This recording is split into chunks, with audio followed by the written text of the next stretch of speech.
ഇനിയിപ്പോ പോണെങ്കിൽ പോട്ടന്റെ ഉസ്താദേ പുതിയൊരു സാധനം ഇറങ്ങിയിട്ടുണ്ട്. മനീഷ മനീഷ ചന്ദ്ര പിന്നെ കൊയിലാള ഉസ്താദ് വന്നാട്ടെ. അൻസിബ ഹസനെതിരെ വ്യാജ കേസ് തൃപ്പൂണിത്തുറ പോലീസ് സ്റ്റേഷനിൽ കൊടുത്തു എന്ന് പറയപ്പെടുന്ന ആ വനിതാ എക്സിക്യൂട്ടീവ് അംഗം വേറെ ആരുമല്ല, അത് അമ്മയുടെ വൈസ് പ്രസിഡന്റ് കൂടിയായ ലക്ഷ്മിപ്രിയ എന്ന ഞാനാണ്.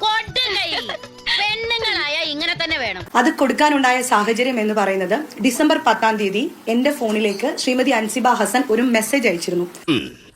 അങ്ങനെ ചിന്തിക്കാൻ പോലും പാടില്ല. ഓക്കെ, അപ്പോ ഡിസംബർ 10-ാം തീയതി രാത്രിയിൽ അൻസിബ ഹസൻ എന്റെ ഫോണിലേക്ക് ഒരു മെസ്സേജ് അയച്ചു. ആ മെസ്സേജിന് മറുപടിയായിട്ട് എന്താണ് ഈ പറഞ്ഞിരിക്കുന്നത് എന്ന് ഞാൻ ചോദിച്ചു.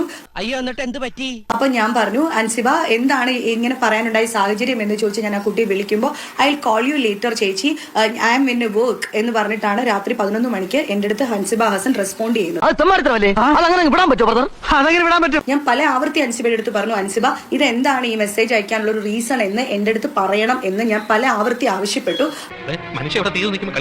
അത് കഴിഞ്ഞിട്ട് ഒരു ദിവസം എന്റെ ഹസ്ബൻഡ് ഈ മെസ്സേജ് ഇത് വായിക്കുകയും അദ്ദേഹം വളരെ പാനിക് ആവുകയും അതിനെ തുടർന്ന് ഒരു കുടുംബമല്ലേ, കുടുംബമായിട്ട് ജീവിക്കുന്ന എല്ലാവർക്കും മനസ്സിലാവുമല്ലോ, എന്റെ വീട്ടിൽ ഈ മെസ്സേജിനെ ചൊല്ലി പല പ്രശ്നങ്ങളും ഉടലെടുക്കാൻ അത് കാരണമാകും. നിങ്ങൾ എന്തിനാണ് പേടിക്കുന്നത്? ധൈര്യമായിട്ടിരിക്കണം. അതെ, വെറുതെ ധൈര്യം തന്നെ ആളെ കൊല്ലാൻ നോക്കാം. ഞാൻ അൻസിബയോട് ശ്രീനിയേട്ടൻ മരിച്ചു കിടക്കുന്ന ആ ഒരു അവസ്ഥയിൽ പോലും ഞാൻ റിക്വസ്റ്റ് ചെയ്ത് പറഞ്ഞിരുന്നു, അൻസിബ എന്റെ വീട്ടിലേക്ക് വരണം, മോള് ജയശേട്ടനെ കണ്ട് ഇത് സംസാരിക്കണം. ഇവനെ ഒന്നും പറഞ്ഞിട്ട് കാര്യമില്ല. തറവാട്ട് മഹിമ എന്ന് പറഞ്ഞ സാധനമുണ്ട്, അതൊന്നും ഇവന്റെ പരിപാലന്റെ 5 അയലോത്ര പോയിട്ട്. ഇല്ലെങ്കിൽ അൻസിബ ഹസ്ബൻഡിന്റെ അടുത്ത് ഫോണിലെങ്കിലും ഈ വിഷയം സംസാരിക്കണം, എനിക്ക് പല പ്രശ്നങ്ങളും ഉണ്ടാകുന്നു എന്ന് പറയുന്നു. അതിനൊന്നും ആ കുട്ടി തയ്യാറായില്ല. മിന്നണ സാരി എടുത്തോണ്ടോ മൂക്ക് കണ്ണാടി വെച്ച് ചന്തി കുലുക്കി നടന്നോണ്ടൊന്നും അന്തസ് കിട്ടില്ലടി. ആ ഗുണം ജനിക്കുമ്പോഴേ കിട്ടണം. എന്റെ കുടുംബജീവിതം ഒരു മോശമാകുന്ന ഒരു ഘട്ടത്തിലേക്ക് എത്തുന്നു എന്ന് വന്നപ്പോഴാണ് നമ്മുടെ പിന്നെ ഇവിടെ ഹിൽ പാലസ് വനിതാ സെല്ലിൽ ഞാൻ ജനുവരി ഒരു മധ്യത്തോട് കൂടിയിട്ടാണ് എന്നാണ് എന്റെ ഓർമ്മ, അന്ന് ഞാൻ അവിടെ കൊണ്ടുവന്ന് പരാതി കൊടുക്കുന്നത്. അവന് ബുദ്ധിയുണ്ട്. വേണ്ട എന്ന് പറഞ്ഞ ഏക വ്യക്തി അൻസിബ മാത്രമാണ് എന്നാണ് അൻസിബ വിചാരിക്കുന്നത്. അങ്ങനെയല്ല, ക്ഷേത്രവുമായിട്ട് ബന്ധപ്പെട്ട സ്പോൺസർഷിപ്പ് വേണ്ട എന്ന് പറഞ്ഞ നിരവധി പേരുണ്ട്.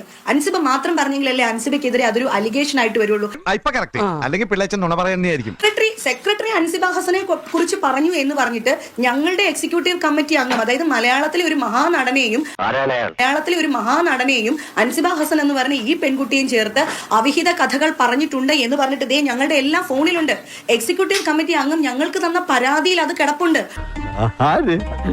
അവനാണ് നീ, അത് കിടപ്പുണ്ട്. അതിനെക്കുറിച്ച് എന്താണ് അൻസിബ ഹസൻ ഒരിടത്തും പരാമർശിക്കാത്തത്? എന്തുകൊണ്ടാണ്?